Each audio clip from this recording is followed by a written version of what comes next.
de ele começar agora a ter muita dificuldade nesses 3 últimos E vai ter jogos. mais time também acontecendo isso, né? Muita expectativa em cima de algum time, igual o caso do Corinthians ontem, e acabar perdendo o jogo. Pode acontecer. Vamos para a vitória do Fluminense ontem. Vitória em casa e derrota do Botafogo deixa o time bem próximo de sair do rebaixamento. Eu já falei aqui que eu acredito que o Fluminense sai e o Botafogo entra. Qual a sua opinião, Marcos? Olha, eu sinceramente, o Fluminense está me surpreendendo, não só pelas vitórias, mas como pelas apresentações. Apesar de ontem não ter feito uma excelente apresentação, mas o que mostra o quê? Não fez, mas venceu.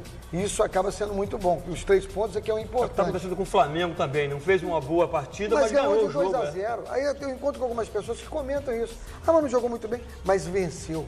Então, o Fluminense agora, teoricamente, tem 3 jogos mais fáceis. Sinceramente, eu tem que vencer de qualquer jeito, né? Está me surpreendendo muito, porque eu já dava o Fluminense como rebaixado. Agora, eu tenho que admitir que com 2 pontos de diferença, acaba sendo muito pouco na batida que o Fluminense está.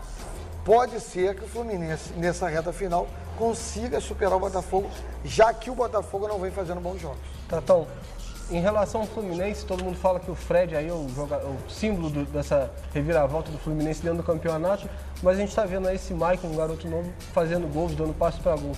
O que você acredita que esse Maicon pode chegar a ser na carreira como jogador? Olha, ele já mostrou lá no Sub-20 que das suas qualidades, né? Em relação ao Fred também, tem uma parcela muito grande em relação... Por que esse jogador Michael também está conseguindo jogar?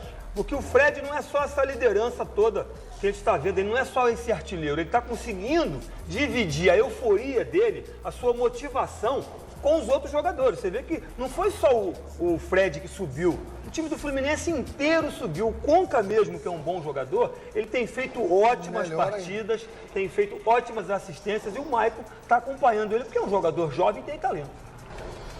Saindo um pouquinho do Fluminense, vamos pro Botafogo, que praticamente deixar de falar falando do Fluminense, a gente fala do Botafogo, falando do Botafogo, a gente fala do Fluminense. A situação deles é muito parecida. Val Baiano afunda o Botafogo e o time está em situação muito complicada para fugir do rebaixamento. O Flu vem mais forte para fugir da degola. Você acredita nisso também, Márcio? Que o Fluminense está vindo mais forte para conseguir sair aí desse rebaixamento? Os números mostram isso.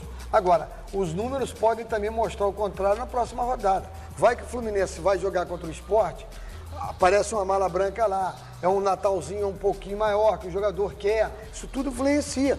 E o Sport, se fizer um jogo lá com o Fluminense redondo, como fez no primeiro tempo contra o Palmeiras. Exatamente.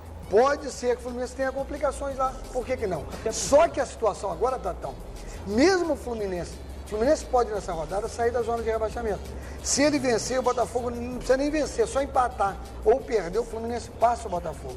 E o que eu acho que ainda é um pouco mais difícil nessa situação do Fluminense e Botafogo, se o Fluminense perder e o Botafogo empatar, ainda assim na próxima rodada, se o Fluminense vencer o Vitória e o Botafogo perder para o Atlético Paranaense, que também é um jogo muito difícil do Botafogo, o Fluminense acaba passando o Botafogo também. Então eu acho que agora os dois times, aquele que errar menos nessa reta final é o que não vai ser rebaixado. Márcio, você falou em errar menos, nós não podemos errar. E nós vamos dar uma paradinha agora para os nossos comerciais e a gente volta daqui a pouquinho falando de seleção brasileira e do título do Vascão da Gama. A gente já volta.